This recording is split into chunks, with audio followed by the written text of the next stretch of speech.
بسم اللہ الرحمن الرحیم۔ السلام علیکم ورحمۃ اللہ وبرکاتہ۔ دوستو، امید کرتا ہوں آپ سارے خیریت سے ہوں گے۔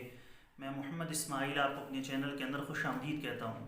دوستو، پچھلی قسط کے اندر میں نے آپ دوستوں کو 4 اصول بتائے تھے جن کا حکماء کے لیے جاننا بہت ضروری ہے۔ رفتار، وزن، حجم اور قوام، ان 4 چیزوں پر بحث کی تھی۔ ان 4 چیزوں کی تعریف میں نے آپ دوستوں کی خدمت میں پیش کی تھی۔ اگر کسی دوست نے ہماری اس ویڈیو کو نہیں دیکھا تو وہ چینل پر جائیں اور چینل پر جا کر جو آخری ویڈیو ہماری اپلوڈ ہوئی ہے پارٹ 1 کی، جو نبض کی تشخیص کے بارے میں ہے، اس کو جا کر تفصیلی دیکھ سکتے ہیں۔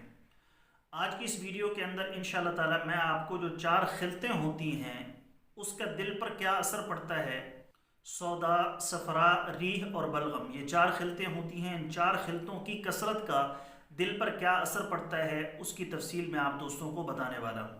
دوستو، سودا کی کثرت دل پر تخدیر پیدا کرتی ہے۔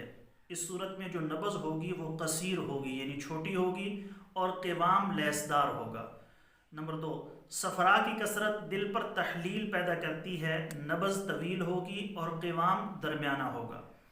نمبر 3، ریح کی کثرت دل پر تحریک پیدا کرتی ہے، نبض مشرف ہوگی، بلند ہوگی اور قوام گاڑا ہوگا۔ نمبر 4، بلغم کی کثرت دل پر تسکین پیدا کرتی ہے، نبض منخفض ہوگی، نیچے کی طرف آئے گی اور قوام رقیق ہوگا، پتلا ہوگا۔ یہ 4 خلطیں ہیں: سودا، صفرا، ریح، بلغم۔ اگر جسم میں ان میں سے کسی ایک کی بھی کثرت ہوگی تو اس کی وجہ سے دل پر اثر ہوگا، اور وہ کس اعتبار سے اثر ہوگا یہ آپ نے تفصیل کے ساتھ سن لیا۔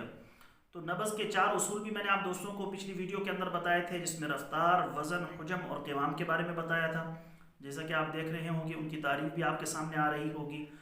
اور آج کی اس ویڈیو کے اندر جو 4 خلطیں ہیں، سودا، صفرا، ریح، بلغم، تو ان کا قلب پر کیا اثر ہوتا ہے اس کی ڈیٹیل آپ دوستوں کے سامنے آ گئی۔ ان چیزوں کو اپنے ذہن کے اندر رکھیے گا، انشاءاللہ تعالی آگے آپ کے لیے نبض کے ذریعے سے تشخیص کرنا، نبض کے ذریعے سے مرض کو پہچاننا انشاءاللہ تعالی آسان ہو جائے گا۔ عنقریب ایک نئی ویڈیو کے ساتھ میں آپ کی خدمت میں حاضر ہوں گا۔ اجازت دیجیے، شکریہ، السلام علیکم ورحمۃ اللہ وبرکاتہ۔